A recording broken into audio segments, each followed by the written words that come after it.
European parliament deputation plan 2026। इस video को start करने से पहले मैं आप सबका स्वागत करता हूं। मेरी तरफ से आप सबको नमन है। तो इस वीडियो का बनाने का मकसद ये है कि अभी यूरोप भी आप लोगों के लिए बंद हो सकता है अगर आप यूरोप में जाकर कोई भी इलीगल एक्टिविटीज़ करते हैं, क्योंकि यूरोपियन पार्लियामेंट ने अपना जो डेपुटेशन प्लान है उसको इंट्रोड्यूस कर दिया है अभी रिसेंटली 2-4-5 दिन पहले। ये क्यों किया? क्योंकि उन्होंने भी यूएस को फॉलो किया। जैसे यूएस ने नंबर ऑफ लोगों को जो इलीगल कहां पर यूएस में रह रहे थे उनको डिपोर्ट किया। इवन उन्होंने चाहे अपने खर्चे पर, मींस उन्होंने अपने एरोप्लेन पर लगा के थ्रू भी उनकी रिस्पेक्टिव कंट्रीज में छोड़ा है। तो इसी तरीके से वहां की पार्लियामेंट ने भी, यूरोपियन यूनियन की पार्लियामेंट ने ये अपना न्यू डेपुटेशन प्लान इंट्रोड्यूस कर दिया है। तो इस प्लान के अंदर क्या क्या है, उनकी ये 7 पॉइंट्स हैं। 7 पॉइंट्स को मैं हाईलाइट करूंगा जो कि उन लोगों के लिए बड़े ये इफेक्टिव रहेंगे जो यूरोप के अंदर इलीगल तरीके से एंट्री करते हैं, स्टे करते हैं, असाइलम डालते हैं।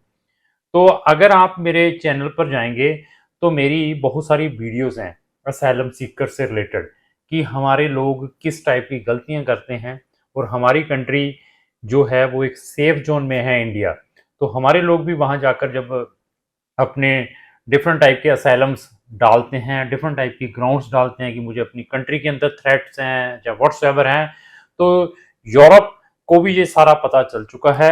और जो लोग असाइलम सीकर्स होते हैं वो कंट्री के ऊपर एक बहुत बड़ी बर्डन होते हैं, क्योंकि यूरोपियन ही कंट्रीज एक ऐसी कंट्रीज रही हैं जो सबसे ज़्यादा वेलफेयर ओरिएंटेड रही हैं। जब कोई इलीगल पर्सन उन कंट्रीज में एंट्री करता तो उनको वो फ्री अकोमोडेशन, मंथली अलाउंसेस और फ्री एजुकेशन, ऐसे बहुत सारी चीज़ों को फ्री में प्रोवाइड करते रहे हैं बहुत समय से। तो बट उनको अभी अवेयरनेस आ चुकी है। लोग जो हैं इन चीज़ों का मिसयूज उन कंट्रीज से आकर करते हैं जो इन चीज़ों से इफेक्टिव भी नहीं है। तो नेटशल ये है कि अगर आपने किसी भी कंट्री में जाना है, प्रॉपर सिस्टम से जाएं, प्रॉपर वीज़ा लेकर जाएं, और अगर आपका वीज़ा एक्सपायर है तो टाइमली वापस आ जाएं। क्योंकि इस जो उनका जो प्लान है, जो इन्होंने जो इंट्रोड्यूस किया है, जो करने वाले हैं, इसके अंदर ऐसे ऐसे उन्होंने क्लोजेस डाली हैं, अगर आप सुनेंगे तो आप छोटी सी भी मिस्टेक नहीं करेंगे यूरोप में जाने के बाद।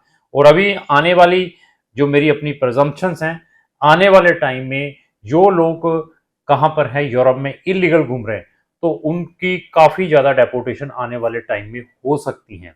तो अभी क्या था कि पहले कभी कोई कंट्री अपने पेपर को ओपन कर देती थी, वहां जाकर इलीगल लोग जाके अपने डॉक्यूमेंटों को रेगुलाइज करवा लेते थे। जैसे अभी स्पेन में चल रहा था, कभी पोलैंड में चलता है, कभी हंगरी में चलता है, कभी पुर्तगाल में चलता है। जब उनको इलीगल लोगों को रेगुलाइज करना होता है तो वो अपने जो ऑप्शन है ओपन कर देते थे। तो अभी ये सारे के सारे ऑप्शंस आने वाले टाइम में क्लोज हो जाएंगे। अभी उन्होंने क्या क्या मेंशन किया है, जो ये उन्होंने अपना जो पार्लियामेंट के अंदर रेजोल्यूशन पास किया है, उसके बारे में वन बाय वन डिस्कस करेंगे।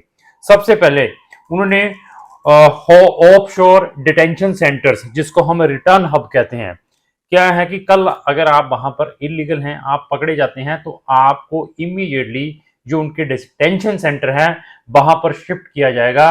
जो डिटेंशन सेंटर आउटसाइड यूरोप से बनाए जाएंगे, मे बी अफ्रीकन कंट्रीज हो सकता है, may be whatsoever Asian country हो सकता है, यहां पर वो आपको डिटेंशन सेंटर में रखेंगे। तो ऑफ शोर डिटेंशन सेंटर, जिसको हम रिटर्न हब कहते हैं, वो सेंट्रलाइज बनेंगे।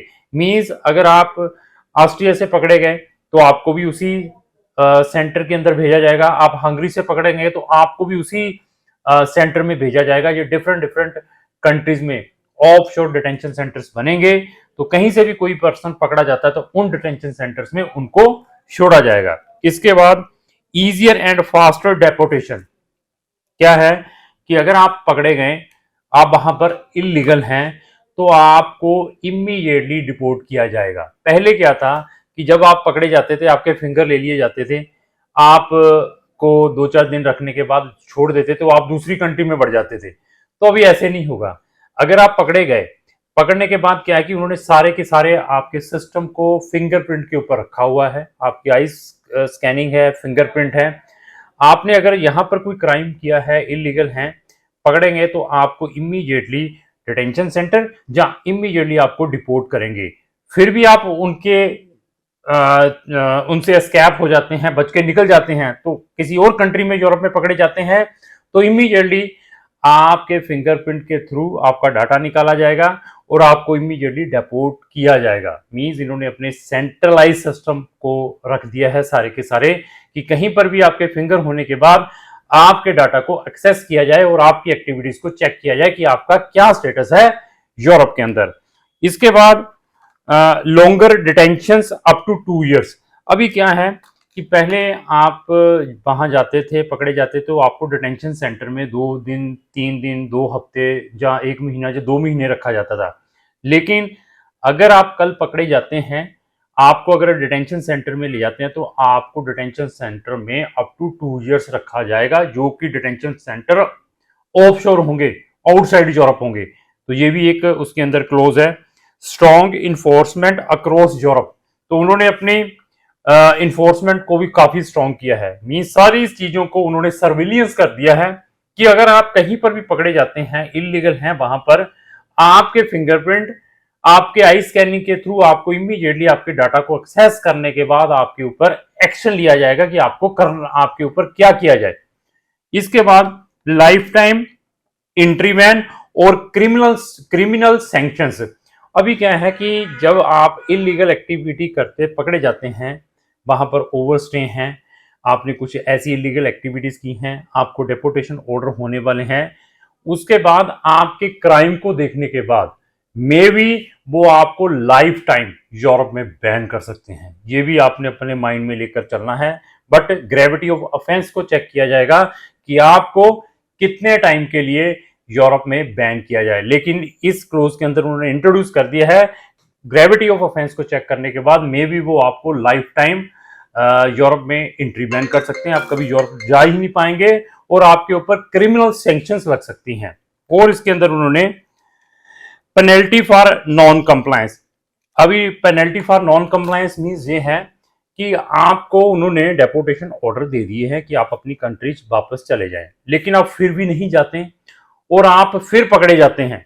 उसके बाद अगर आप पकड़े जाते हैं तो उसके बाद आप डेपोर्ट तो होंगे होंगे और आपके ऊपर पेनल्टी भी लगेगी फाइनेंशियल में भी, वो आपको फाइन कर दें 2000 यूरो, 500 यूरो, 100 यूरो, व्हाट्सएवर, वो भी आपके ऊपर लग सकता है।